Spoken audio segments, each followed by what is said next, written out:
सोलापूर जिल्हा परिषदेत भाजपने सत्ता स्थापन केली आहे। अध्यक्षपदासाठी बार्शी तालुक्यातील दीपक वैद्य तर उपाध्यक्षपदासाठी उत्तर सोलापूर तालुक्यातील इंद्रजित पवार यांना भाजपकडून संधी देण्यात आली आहे। दोन्ही पदांसाठी भाजपकडून प्रत्येकी एकच अर्ज दाखल झाल्याने अध्यक्ष आणि उपाध्यक्ष बिनविरोध झाले आहेत। सोलापूर जिल्हा परिषदेच्या 68 पैकी 38 जागांवर भाजप सदस्य निवडून आल्यामुळे भाजपकडे आता एक हाती सत्ता आहे।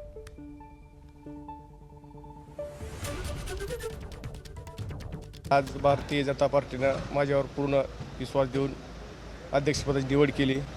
माननीय आपले मुख्यमंत्री महोदय देवेंद्र भाऊसाहेब आणि पालकमंत्री गोरेसाहेब आणि पुणे जिल्ह्याचे पूर्व नेते आणि आमचे बार्शी तालुक्याचे विकासनंतर राजेभाऊ राऊत यांनी पूर्ण संधी दिली। त्याचं सोनं करील।